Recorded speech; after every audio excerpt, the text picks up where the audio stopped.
So what I'm doing here is just fitting this cable to the wall. I very recently got internet in the studio, which means that I'll be able to do live streams and video calls and just all the stuff that you want to do when you've got a YouTube channel in 2024.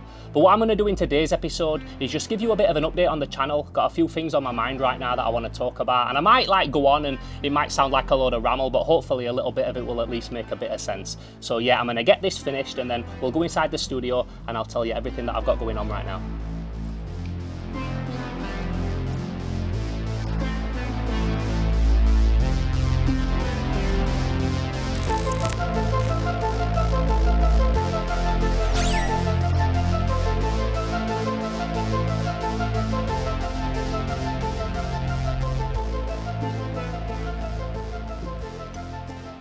Leave that there so it sets in place.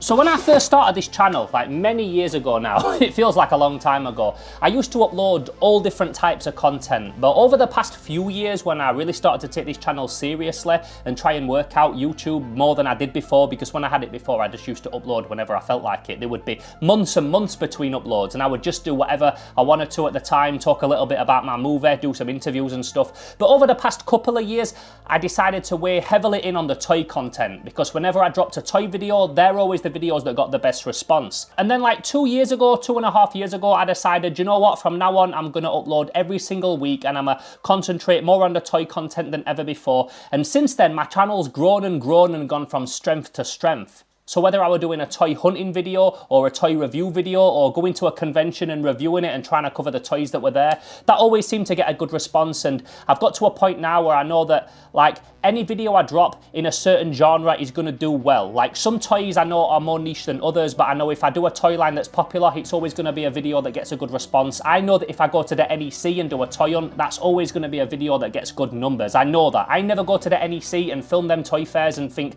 oh, do you know what, I hope this video does all right. Because I know that they're always generally going to. And although I love toy hunting and I love going to the NEC and I love going to Doncaster and these toy fairs and I love going to toy shops and I love travelling round and going toy hunting, I'll always be a toy hunter and I'll always document that stuff on this channel. It's the toy making stuff that I've really found the most love for while working on YouTube. It's the stuff that when I do that, that's the thing that I feel is where my heart really is. And without sounding big-headed or anything like that, or like I'm trying to sound like I'm better than it, I feel like I have more to offer YouTube than just toy hunting and toy reviews. Like I'm a toy maker. I have the skills to create toys, and that's the stuff that I want to document and really showcase on this channel moving forward. As I said, I'll never stop doing the toy hunting. I'll always do toy reviews. There's always going to be toys that get me gassed that I want to talk about and film nice shots of, but it's the toy making where I really feel that that's where my heart is.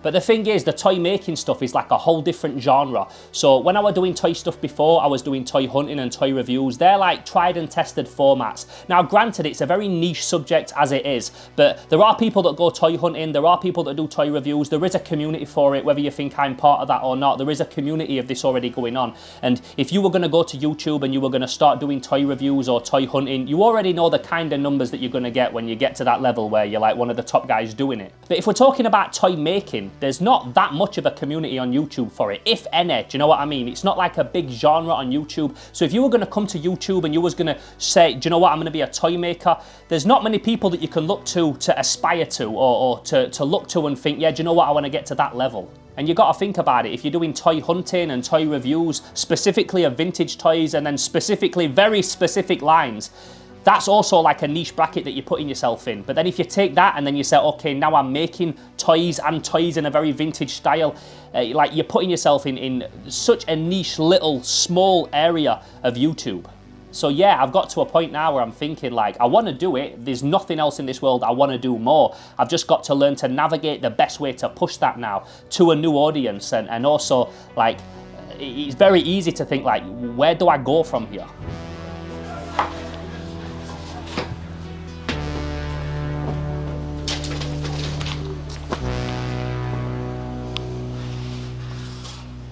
So what I've got here is a type of wood called melamine, I think it's called, and it's like a plastic coated wood MDF chipboard kind of thing. And I'm going to use this in the studio to display all the toys that I've been making over the past few months. Now I went to B&Q to try and find the right kind of wood that I needed, and they didn't have the right sizes. They also didn't do black, but my dad luckily pulled this off the top of an old TV stand. Now this is the perfect length. It's almost the perfect width. There needs to be a little bit of trimming, but the edges were like open. They were MDF chipboard kind of on the edges. I'll show some close-ups of what it looked like before. So what I've been doing is filling it with wood filler and then hitting it with filler primer over and over again. And I've now kind of got it to the stage where it's almost very nearly finished. It needs a few more coats and a little bit more sanding, and then it'll all be sprayed black. And then I need my friend Jace to come with his saw with a gauge on it, and he's going to cut them nice and straight all the way down this back edge so that they fit nice and flush up against the wall when they finally become shelving.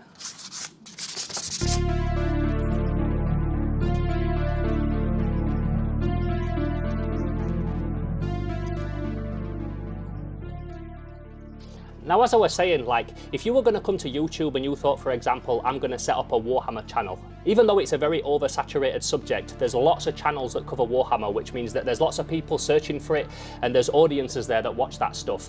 And if you can tap into a bit of that audience, they're probably going to like your stuff as well. There's also going to be subjects and types of videos that, you know, if you cover them, they're always going to do well. They're like tried and tested types of videos. There's also going to be channels as well that, you know, if you hook up with them and do a collaboration, you're probably going to be able to pull a little bit from each other's subscriber pool and like make it beneficial for both parties. There's people that's going to watch their stuff that enjoy yours and vice versa.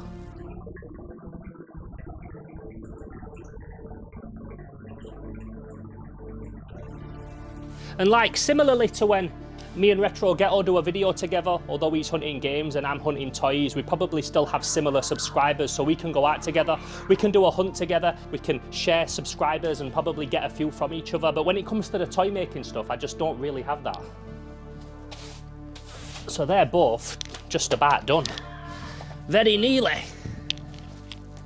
So yeah, in terms of the toy making stuff, not the toy hunting or the toy reviewing or anything like that, specifically the toy making stuff, I don't really know too many other people that are on a similar vibe to what I am. Obviously, I've got Rainbow Yarn that I made Turgo with. He uploads videos on YouTube from time to time, but he's bigger on Instagram. I think he might do a bit of TikTok as well, but I don't really go on there, so I don't know. There's Ollie from I Made This, who is a good friend of mine, but he's mostly a stop motion animator. He does do some toy making, and we are going to be doing some stuff together, but he's mostly a stop motion animator that does a little bit of toy making on YouTube from time to time.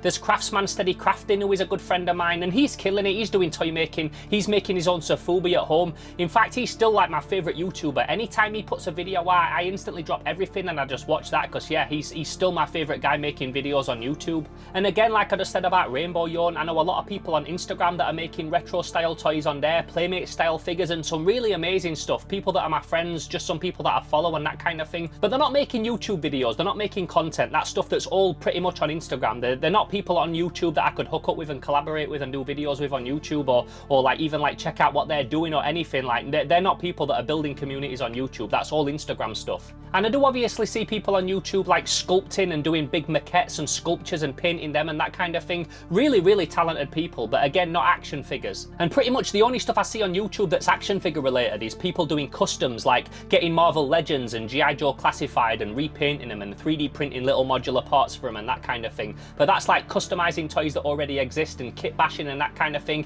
Again, not like retro toy making. And obviously, like I mentioned, in terms of the other stuff that I do, the toy hunting, the toy reviewing and stuff, which I'm still going to continue to do. I'm definitely going to like not do as much, but I am still going to continue to do that. I've still got friends that do that I can collaborate with. I can always go on toy hunts with people. I've got friends that do really good toy reviews and that kind of thing. But in terms of like the retro toy making stuff, I kind of really feel like I'm on my own, and I'm kind of having to like cultivate a community and a fan base that doesn't really exist on YouTube yet. And I also feel like there is probably cheap and easy ways to get people to see your channel. You could like make toys of things that are relevant and trending, but I don't want to be like making toys of memes. I don't want to be making like Wolverine versus Deadpool figures. I don't want to be making an action figure of the Hawk Tour girl. I want to be making figures of toys that never got a figure made, or things from IPs that like people have forgotten about, or like making toys of characters that I've created and my own things and my own designs and my own creations. So taking all that into consideration, the fact that I don't want to create toys of things that are trending or relevant, the fact that I don't really have too many people that I can collaborate with in this specific little space that I'm in, it really does make me feel like I'm kind of on my own and like pretty isolated.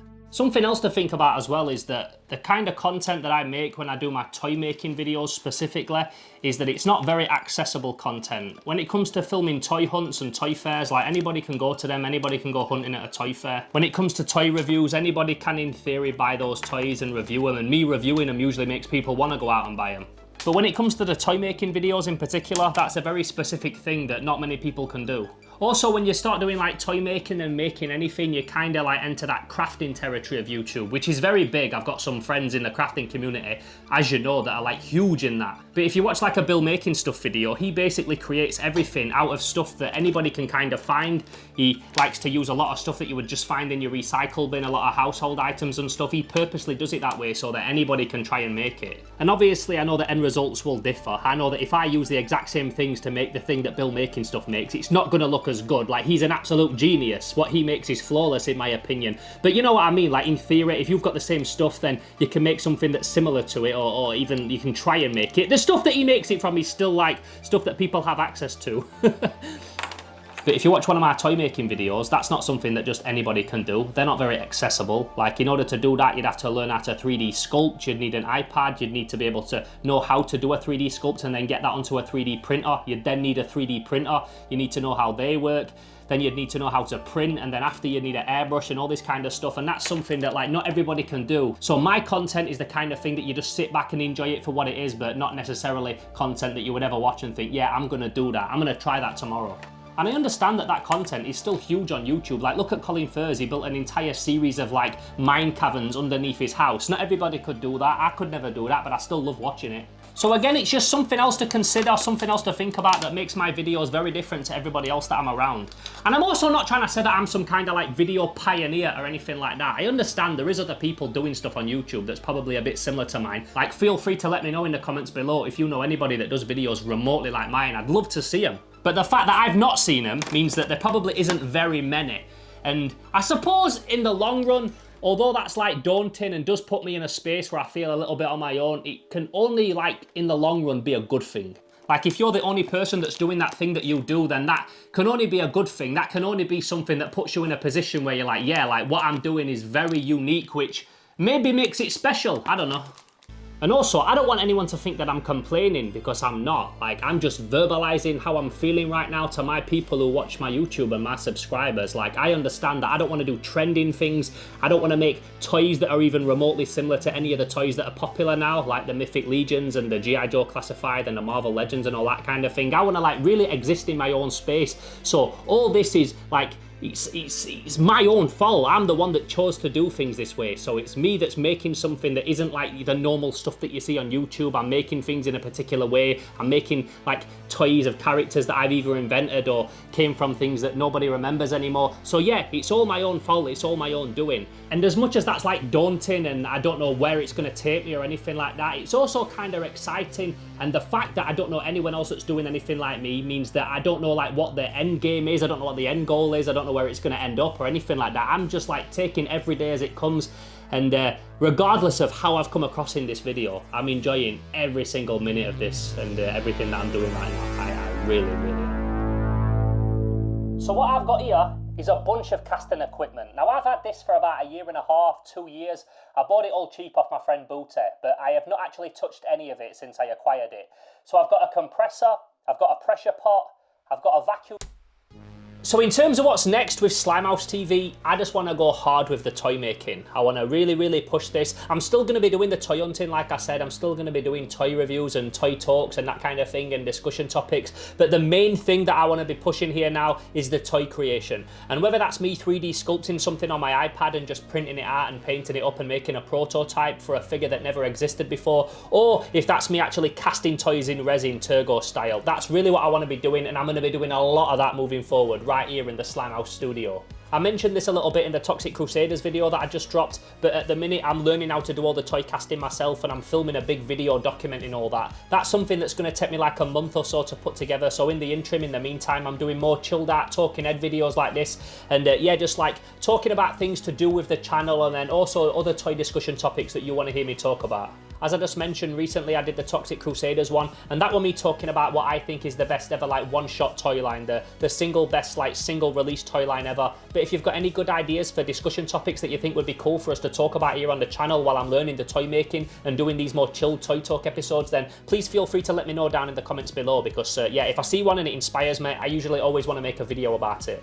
I'm also making some changes to my Patreon and that kind of thing, trying to offer more to people, so that's something that I'm going to talk about maybe in a video or over on Instagram or something like that, or just over on Discord. But yeah, that's something that I want to like make a bit of a change to on my Patreon, because I want to be able to provide more for people. And I'm also going to talk about something in my next video, but basically I want to try and like give people the reward of being a Patreon subscriber, getting early access to the toys that I make and stuff. So like I said, currently I'm learning how to cast toys. That's the video that I just showed you a little clip of, and in that I talk about it more. But yeah, basically I want to give priority to people on Patreon to be able to buy the toys that I'm making during this time of me learning how to create them, because yeah, chances are I'm going to be creating quite a lot. Also, something else that I've not even really talked about yet is the fact that obviously at the minute I'm learning to make my own toys, and then I'll be able to make videos making those toys and then put them toys out for sale. And so far all the toys that I've released have sold out straight away, like sold out within a day or something. So yeah, it's really exciting times. I can't wait to see these toys out in the world and in people's collections and stuff. That's something else that really gets me excited. And another thing that I want to say as well is that I know that I've spent a lot of time in this video talking about how I need to bring new people to the channel and how I'm trying to navigate like getting a new audience on my videos and stuff, but I don't want people to forget how much I appreciate the guys that watch the videos right now. All you people that watch my stuff right now, like, I can't thank you enough. Most of you will have not come to this channel because it's a toy making channel, because like I said, that's something that I've already been doing in like the past year or something. So many of you that watch these toy making videos or just stuff like this about the studio and things will be people that came over through the toy hunting or the toy reviews and then stuck around. So yeah, I just want to let you know like how much I appreciate you being here, because you're the people that watch these videos and you're the people that have really given me the impetus to keep doing this. I know a lot of people on YouTube say stuff like, oh, I love you all, thank you so much for being part of my audience and all that kind of thing, but when you're like me and you're a much smaller channel, you really do appreciate every single one of your subscribers and your followers and the people that watch the videos. So when I say thank you, like I really genuinely do mean it. But I think that's everything that I need to say. I think I got everything off my chest. I think I got it all out. And like I said at the start of this video, I probably talked a lot of ramble, but hopefully enough of it made sense for you to see where I'm kind of coming from. And yeah, I'm really excited. I've got so many cool things planned. I've been sent some awesome stuff. I've been sponsored some amazing gear. I'm also doing like a really cool figure for an official license that I can't wait to talk about, because that's going to be awesome. That's a video that I'm probably going to have to drop in August or something like that. That's really fun. I can't wait to get into that. And I'm constantly meeting so many cool people and making so many good connections, and got so many opportunities popping off right now outside of YouTube, but all stuff that I can bring back into YouTube videos. So yeah, it's a really exciting time to be following the channel right now. So yeah, get ready, because it's going to be awesome. If you did enjoy this video today, as always, please don't forget to give it a like, and if you haven't already, subscribe to the channel. If this is your first time viewing the channel, then this is probably a really weird video for you to first ever see here on YouTube. Like, most of my videos aren't like this. They're a lot more toy oriented. They're not really just about me like verbal diarrhea and getting all my thoughts out. But yeah, if this is your first time checking out the channel and you enjoyed the vibe of this video, then chances are you're gonna love the other stuff that I do, so make sure you go and check that out. And also, if you want to help make this channel bigger and better than ever, you want to help support what I'm doing here, and you want to get exclusive access to the toys that I'm going to be bringing out in the future and that kind of thing, like I said, I'm going to talk more about that in a future video, then please consider joining the Patreon at patreon.com/SlimeHouseTV. I'll put the link to it down in the description. All that money goes straight back into the channel and helps me keep doing these projects and making this channel and this brand bigger and better than ever. So with all that said and done, I'm Theo Kane. Thank you so much for taking the time to check this video today and listen to me rant and listen to me ramble. It really does mean a lot. There's so much other stuff that you can be watching on YouTube, so the fact that you come back here every single week and watch my videos, it means the world to me. It really does. I don't just say it. So thank you, and I really hope to catch you in the next one. But until then, I'm Theo Kane. This is Slimehouse TV, and I'm gone.